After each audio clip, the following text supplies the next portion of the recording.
The stagecoach hit a deep rut and rocked so hard the passengers grabbed the seats like the wood might save them.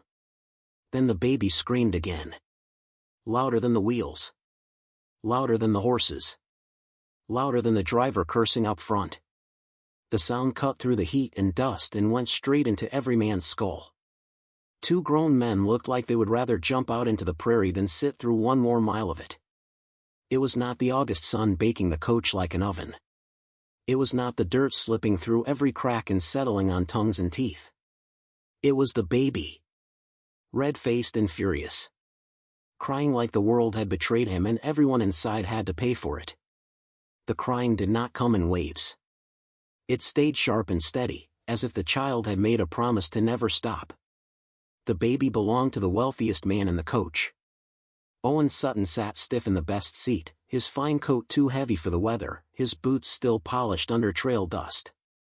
He looked like a man used to ordering land, cattle, and grown men into place. But in his arms was a tiny bundle that would not be ordered. The child's fists shook. His mouth gaped wide. His cheeks were wet. And Owen's jaw clenched so hard a muscle jumped in his face. 6 passengers had left Cheyenne at dawn, headed for Fort Collins. The fare was $8 a person, and everyone felt cheated with every bounce of the wheels. A railroad surveyor named Pruitt sat near Owen, trying to read a manual that never stayed in focus because of the shaking and the screaming. Across from Owen sat a middle-aged woman visiting her sister. An older man slept with his mouth open, snoring through the noise like it was a talent. And beside the window, quiet as a shadow, sat Vera Buckley. Vera wore a plain gray dress and a simple bonnet. She kept her hands folded tight in her lap, like she had trained herself to take up less space in the world. She stared out at the rolling grass and the distant gray line of the mountains, trying to pretend she was alone. But she was not alone. And her body would not let her forget it. Because Vera knew that cry.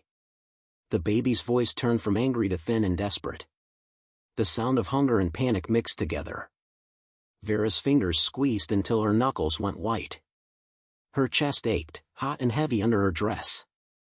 And shame washed through her, because she knew exactly why. 6 months ago, she had buried her own baby girl.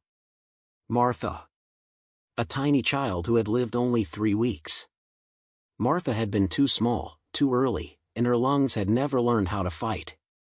Vera's body had not understood the loss. It had made milk anyway.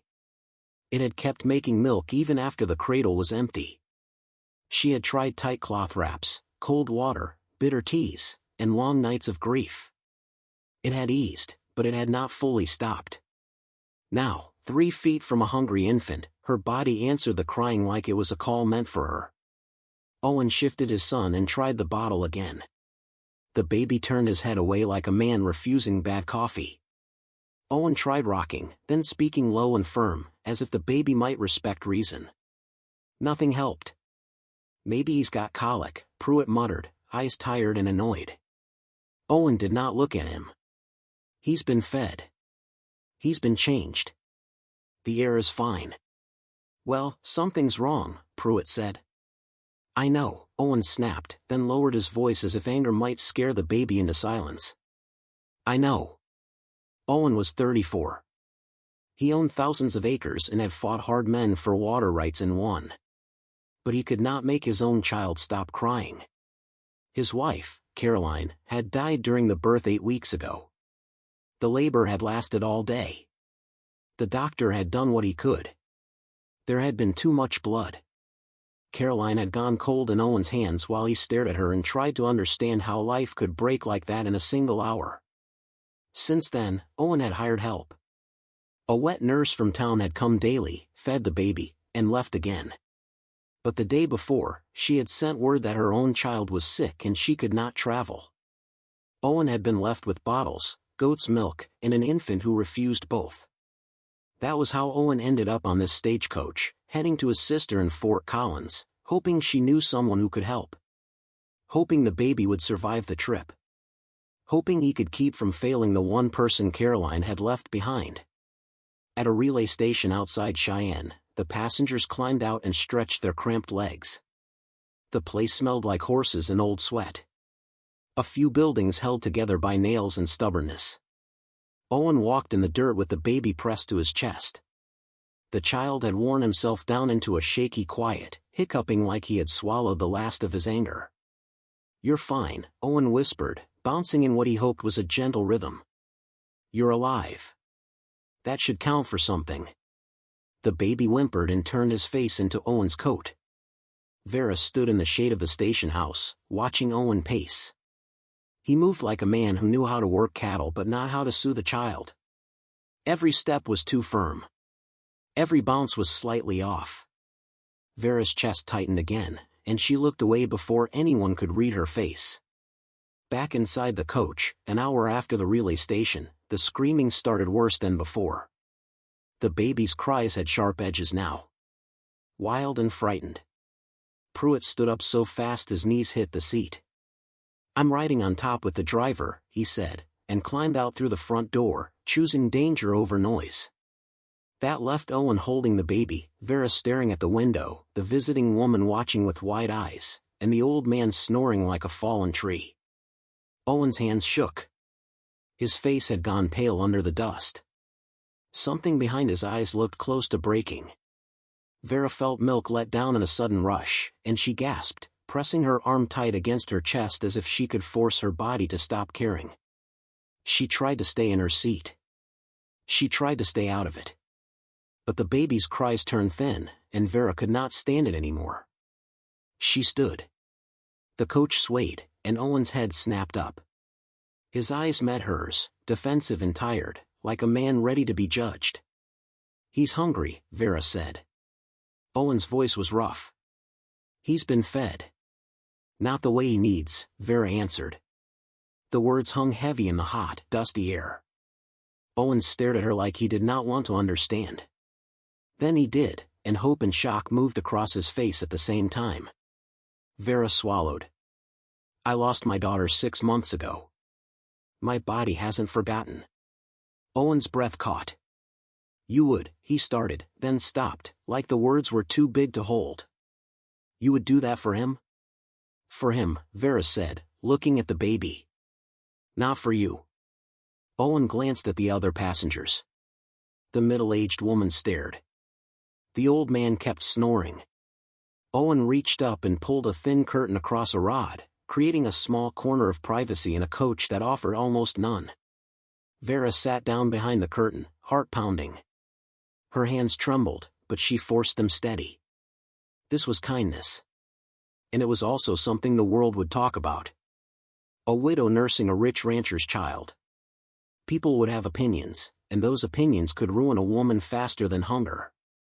Owen stood on the other side of the curtain, the baby still screaming. His voice came low and tight. "Are you sure?" Vera's throat closed, but she kept her voice calm. "If you hand him to me, you cannot take it back halfway. You have to choose." The baby shrieked again, like he was begging for the choice to be made. Owen hesitated for one breath, then pushed the curtain aside just enough and handed his son into Vera's arms like he was handing over his heart. And Vera knew, the moment that small, angry body settled against her, that nothing about her life would be simple after this. The baby fought her at first. His face was red. His little body stiff with anger. And his cry filled the small space behind the thin curtain.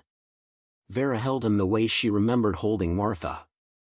Careful and sure. Supporting his head. Drawing him close so he could feel warmth and steady breath. "Shoo," she whispered, not because she thought it would fix anything, but because a baby needed to hear a voice that did not sound afraid. "Shoo, little one." Her hands moved with quiet purpose. She loosened her bodice just enough, keeping herself covered as best she could in that cramped corner, and guided the baby to where his hunger was pulling him. He resisted for a heartbeat, confused by the change. Then instinct took over. He latched. The silence was so sudden it felt like the whole stagecoach had stopped moving. Outside the curtain, the wheels still rattled and the driver still cursed and the horses still strained. But inside the coach, the unbearable noise was gone. It was replaced by tiny, urgent swallowing sounds and the soft rustle of cloth. The air changed. It went from tense to stunned, Vera's eyes filled with tears she did not ask for. Relief hit her first, a physical easing in her chest that made her gasp softly. Then grief followed right behind it. Her body remembered everything. The weight of a baby. The pull of feeding. The feeling of being needed. It was the sweetest pain she had felt in months.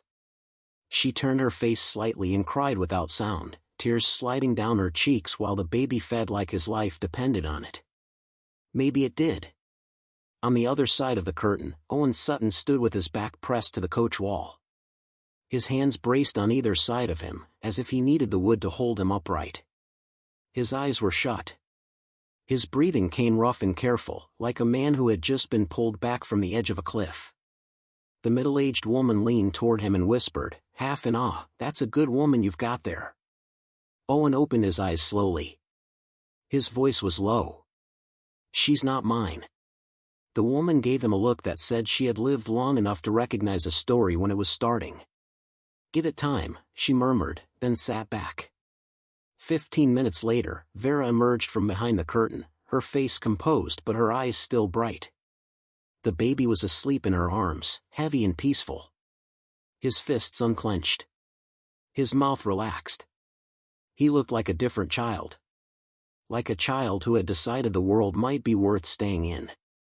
Vera adjusted her dress, buttoning herself back up, making herself proper again. But there was no hiding what had happened.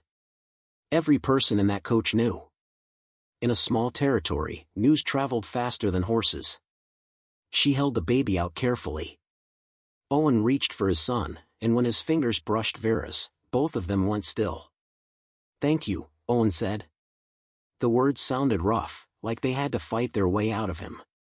Vera nodded once. She did not trust her voice. The baby's hand, even in sleep, tightened around Vera's finger as if he did not want to let go. Vera eased her finger free, slow and gentle, then sat back in her seat by the window, staring hard at the prairie like she could stare her feelings into silence. The rest of the ride was different. The coach still bounced. The dust still crept in. The heat still pressed down. But the baby slept, and the coach felt oddly quiet, like everyone was afraid to break the peace. Owen kept looking across at Vera when he thought she would not notice. His eyes carried something he did not know how to name. Gratitude, yes. But also a kind of shaken respect. And something else that made him look away fast, like it scared him. At sunset, the stagecoach rolled into Fort Collins in a cloud of dust. Fort Collins tried hard to look civilized. It had boardwalks, churches, a courthouse, and enough saloons to prove that civilization was still losing some battles. People moved along the street with purpose. Wagons creaked. Horses stamped. And the smell of cooked food drifted from open doors. Owen stepped down first, cradling his sleeping son.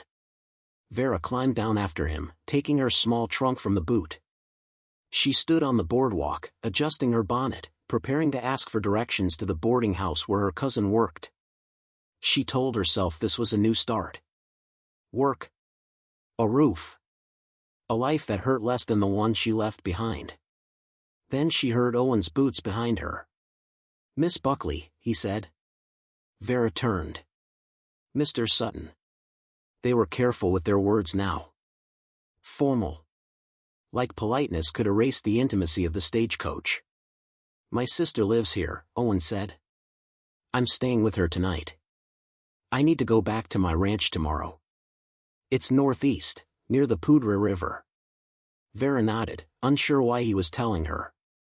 Maybe he just needed to keep talking, because silence would force him to face how afraid he was. Owen shifted the baby slightly. "He'll need to eat again," he said, voice quiet. "In a few hours. And tomorrow. And the day after." "Yes," Vera said carefully. "That's what babies do." Owen looked at her straight. "I need help." Vera's stomach dropped. She had known this might come. She had tried not to think about it, because thinking about it made it feel real. "The kind of help you gave today," Owen continued. "I can pay you." Vera lifted her chin. "I'm not a servant. I'm not asking you to be, Owen said quickly, like he had expected her to fight. I'm asking you to keep my boy alive. He won't take a bottle. The wet nurse I had can't come. And I've got a ranch 15 miles from town. I can't be in two places at once. His voice tightened. I'm failing him. The honesty in those words hit Vera harder than any offer of money. Owen cleared his throat, like it embarrassed him. $30 a month. Room and board. Separate quarters. You would care for him. That's all. $30. Vera had never made anything close to that. In her best months as a seamstress, she barely scraped together 12. Her cousin's boarding house job would pay even less. $30 could change everything. And it could trap her. Vera stared at Owen. At the sleeping baby against his chest. At the way Owen's hands held him, like he was afraid the world might steal him too. Vera could feel her own grief like a weight in her ribs. Heavy and familiar. How long? She asked. Until I can find another solution, Owen said. A few weeks. A month. And then you leave if you want. With money. References. Whatever you need. No one can say you owe me anything. Vera swallowed. Separate quarters, she repeated, because she needed something solid to hold on to. Yes, Owen said. And I am not replacing anyone, Vera said, voice firm. Owen's eyes flickered. I'm not asking you to. Vera looked down the street toward the boarding house address in her pocket. She could go there. She could live small and quiet. Work until her hands hurt. And try to keep her grief from swallowing her whole. Or she could take this offer. Step into a rancher's life. And feed a baby who was not hers in a house filled with another woman's memory. A house that might whisper about her every time she walked through it. The baby stirred against Owen's chest and made a small sound. Owen's whole body tensed, fear flashing in his face. But the baby settled again, still sleeping, safe for the moment. Vera made her decision with a feeling that was half courage and half exhaustion. 1 month, she said. After that, we reassess. Owen's shoulders loosened, like a rope had been cut. He nodded once, hard. Thank you, he said, and this time it sounded like he meant something deeper than words. Vera picked up her trunk. I'll stay tonight with my cousin, she said. Tomorrow morning, have someone come for me. I will, Owen said. Anyone in town can point you to the Sutton Ranch. Vera walked away before she could change her mind. But even as she moved down the boardwalk, she felt the weight of what she had agreed to settle on her shoulders. Because she knew something the desperate rancher did not. Feeding a baby was not the hard part. The hard part was what came after. When a lonely house started to feel like home. And a man who had lost everything started looking at her like she might be the only thing keeping him standing. The Sutton Ranch sat in a wide valley where the Poudre River curved through grass like a silver ribbon. When Vera arrived the next morning in a wagon driven by a quiet ranch hand named Rex, she felt small the moment the main house came into view. It was built from stone and timber, sturdy and proud, with a porch that faced the open land like it owned the horizon. Barns and corrals spread out behind it. Horses moved in the distance, strong and restless. Men worked like ants across a place that never stopped needing hands. Rex set Vera's trunk down at a small cabin set back from the main house. Boss said you stay here, he said. Kitchen's got coffee. Then he left without another word. The cabin was simple and clean. 1 room. A bed with a quilt. A small table. A washstand. And a stove. It felt like a safe corner of the world. But it also felt lonely. Vera unpacked slowly. She placed her sewing kit on the table and slid a small wooden box under the bed without opening it. Some grief was private. Some grief was too sharp to touch on an ordinary morning. Then she walked to the main house. She found Owen in the kitchen, holding the baby with one arm while trying to heat a bottle with the other. The child fussed and rooted against Owen's coat, already close to crying. You're heating it too fast, Vera said from the doorway. Owen startled, like he had been caught stealing. I'm not, he said, but his voice did not sound sure. Vera crossed the room and tested the bottle on her wrist, then dumped it into the sink. It'll burn him. Start over. Owen watched her hands. Quiet. Intense. Like a man who did not know whether to feel relief or shame.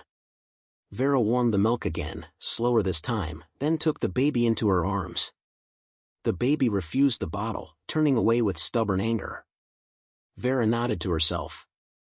All right, she murmured. Then we do it your way. She kept her movements calm. She sat in a chair, settled the baby close, and fed him the only way he truly wanted. Almost at once, the child went quiet. His small body softened. The kitchen filled with peace, and Owen stood beside the stove like he was afraid to breathe too loudly. This chair, Owen said after a long silence, staring at the floor. My wife used to sit here in the mornings. Vera looked up, careful. She'd drink coffee and read letters from her family, Owen continued. His voice stayed flat, like he was holding pain behind his teeth. She died upstairs. The doctor said there was nothing to do, but I keep thinking I should have done something. Anything. Vera did not offer easy comfort. She had learned grief did not like lies. The baby finished and drifted into sleep, his cheek against Vera's chest. Vera adjusted her dress and looked at Owen. He needs a name, she said gently. Owen's jaw tightened. I can't. Not without her. Vera studied his face. He was strong in every way a man could be strong. But this was the kind of strength money could not buy. You choose, Owen said suddenly, like it cost him. You're keeping him alive. You name him. Vera blinked. Then she looked down at the sleeping baby and felt a strange tenderness spread through her chest. Thomas, she said quietly. Thomas James. Both names. That way he carries both sides of what he lost. Owen swallowed hard. Thomas, he whispered, trying it like a prayer. Then again, stronger. Thomas. Life on the ranch found a rhythm fast. Thomas woke every few hours, hungry and loud. Vera fed him, changed him, walked him when he fussed, and sang to him when the night felt too long. Owen tried to help. Awkward at first, then learning little by little. He hovered close, watching everything Vera did, like he feared forgetting it. One day, Thomas spit up all over Owen's shirt. Vera laughed before she could stop herself. The sound surprised her more than it surprised Owen. It was the first real laugh she had made since Martha died. Owen looked down at the mess, then up at Vera. His mouth twitched, like he wanted to smile but did not trust it. He's got strong opinions, Vera said, still smiling. Owen muttered, he takes after someone. The weeks passed. Vera moved through the house more easily. The cabin stopped feeling like a place she was borrowing and started feeling like a place she could breathe. She mended shirts, cooked simple meals, and made tiny clothes for Thomas because he grew fast. Owen worked long days, but he came back to the house at odd times, always saying he needed something for the ranch, even when it was clear he just needed to see that Vera and Thomas were still there. Then one afternoon, Owen returned from town with dust on his boots and a tired look in his eyes. He did not speak right away. He watched Vera feeding Thomas in the kitchen, the baby calm in her arms. You ever think about leaving? Owen asked, voice low. Vera's hands went still. Every day, she admitted. Owen nodded, like he had expected that. And yet you're here. Vera held his gaze. Because I made a promise to keep him alive. Because I needed work. Because, she paused. Because some days this feels like the only place I can breathe. Owen looked down at his son, then back at Vera, and something raw crossed his face. That scares me, he said. Because I don't want you here out of fear. I want you here because you choose it. Vera's heart beat harder. She wanted to ask what that meant, but fear closed her throat. She had already lost too much to reach for something that could break. Owen left the next morning for Denver to handle business. The ranch stayed busy, but the house felt quieter without his heavy steps and his stubborn presence. Vera told herself the quiet was safer. She told herself she did not miss him. She did not fully believe herself. 10 days later, a letter arrived. Rex handed it to Vera with a shrug. Mail came in from town. Looks fancy. The envelope was cream-colored. The return address was Boston, Massachusetts. Vera's hands went cold before she even opened it. The letter inside was from Jasper Goodwin, a man she had once been foolish enough to wait for. He wrote like nothing had changed. Like time was something he could bend to his will. He said he was coming to Fort Collins to claim the life they had once talked about. To make her his wife at last. Vera read it 3 times. Then she walked outside and stood in the yard until her breathing stopped shaking. Anger rose in her chest, hot and sharp. Jasper had asked her to wait for 12 years, and he acted like she was still waiting. Like she was a thing placed on a shelf until he had time. When Owen returned from Denver, he found Vera in the kitchen with Thomas asleep against her shoulder. Her face was pale and hard. "What happened?" Owen asked. Vera held out the letter without a word. Owen read it once, then again, slower. His eyes lifted to hers. "You don't want that," he said. "No," Vera replied. "But he thinks I owe him. And I don't know who I am supposed to be anymore." Owen set the letter down. "Then be who you are now," he said. "Not who he remembers. Not who grief tried to turn you into. Who you are today." Vera swallowed. "And who am I today?" Owen's voice went rough. "You're the woman who saved my son. You're the woman who makes this house feel alive. And when I rode in today, the first thing I wanted was to find you. That's who you are to me." The words landed like a storm. Vera's eyes stung.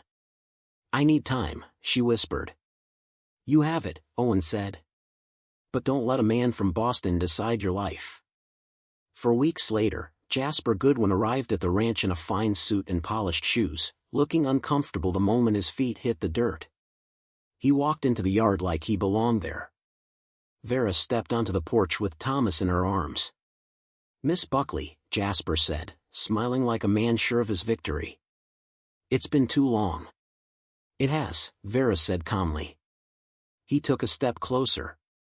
"Call me Jasper. We're practically engaged." "No," Vera said. "We're not." Jasper blinked. "But we had letters. We had an understanding." "We had your excuses," Vera corrected. "And my waiting. That's over." Jasper looked at Thomas. "Is that," he started. "That is none of your business," Vera said, her voice firm. Jasper's smile tightened. "Vera, be reasonable. I can provide for you. I have a position. A home. A future." "I don't want your future," Vera answered. "I want mine." His face reddened. "You came from nothing. You should be grateful." Vera stepped forward, still holding Thomas steady. "I survived being widowed. I survived burying my child. I survived a life that broke me. I do not owe you gratitude for leaving me to do it alone." Behind her, Owen stood in the doorway, arms crossed, eyes sharp and ready. He did not speak until Jasper's mouth opened again. "She said no," Owen said, voice flat. "Now you can leave polite, or you can leave the hard way. Either works for me." Jasper looked between them and finally saw the truth he had refused to imagine. Vera was not waiting. Vera was standing. He left the ranch with his pride bruised and his plans ruined. 10 minutes later, Owen found Vera in the kitchen. Thomas slept in her arms, warm and heavy. "He's gone," Owen said. Vera nodded. Then she lifted her eyes to Owen's and let the truth come out clean. "I'm staying," she said. Owen froze. "Because you have to?" Vera shook her head. "Because I want to. Because when I think about leaving, everything in me says no. Because this place feels like home. and because, her voice softened. I want the life we're building, even if it scares me. Owen crossed the room slowly, like he did not trust his legs. He stopped close, but he did not touch her right away. I'm still grieving, he said quietly. I'll always grieve. I know, Vera replied. So will I. Owen's hand lifted and gently tucked a loose strand of hair behind her ear. The touch was careful, like he was asking permission with his fingers. I want you here, he said. Not for Thomas. For me. Vera's throat closed. Then I'm here, she whispered. Winter came early that year. Frost painted the grass white each morning. Thomas grew chubby and bright-eyed, full of loud opinions, especially at night. Vera learned the ranch, and the ranch learned her. Owen learned how to hold his son without fear. How to change a diaper without acting like it was a cattle injury. How to smile without guilt. Months later, when the snow lay thick and the house was warm with lamplight, Owen stood in the small cabin doorway with his hat in his hands, looking nervous like a young man instead of a powerful rancher. I'm not good with pretty words, he said. Vera waited. Owen swallowed. Marry me, he said simply. Not because it's easy. Not because I need you. Because I want you. Because I want to come home to you. Because losing you feels like losing the last piece of air I have. Vera's eyes filled. But this time the tears did not feel like only grief. I'm not your late wife, she said. I don't want you to be, Owen answered. Vera nodded once, steady. Then yes. They married in Fort Collins on a cold December day. It was a small church, a short ceremony, and Thomas cried through half of it, like he wanted everyone to remember how the story began. Owen held his son. Vera held Owen's hand. And when the minister called them husband and wife, the world did not end. It kept turning. And somehow, it felt kinder. Years passed. The ranch grew. The house grew. Their family grew too, built from loss and stubborn hope. Vera became Thomas's mother in every way that mattered. Not by replacing anyone, but by showing up every day. Owen became softer without becoming weak. They fought sometimes, laughed often, and learned that love did not erase grief. Love made room for it. On a summer evening many years later, Vera sat on the porch, watching the sun slide down behind the mountains. Owen sat beside her, their hands linked. In the yard, children ran and argued and laughed. Inside, the house hummed with life. Owen looked at Vera, older now, stronger in a quiet way, and his voice turned low. Thank you, he said. Vera smiled at him. For what? For getting on that stagecoach, Owen said. For doing the unthinkable. For saving my son. For saving me. Vera squeezed his hand. We saved each other, she said. And as the sky turned gold and purple over Colorado, the noise of their life rose around them like music. Vera leaned into Owen's shoulder and let herself hold the moment, because she had learned the truth the hard way. Sometimes the unthinkable thing you do on the worst day of your life becomes the reason your best days exist at all. If this story moved you, don't forget to like and subscribe to From Wild West 2, where every story rides through heartache, hope, and the kind of love that changes everything. See you in the next tale, partner.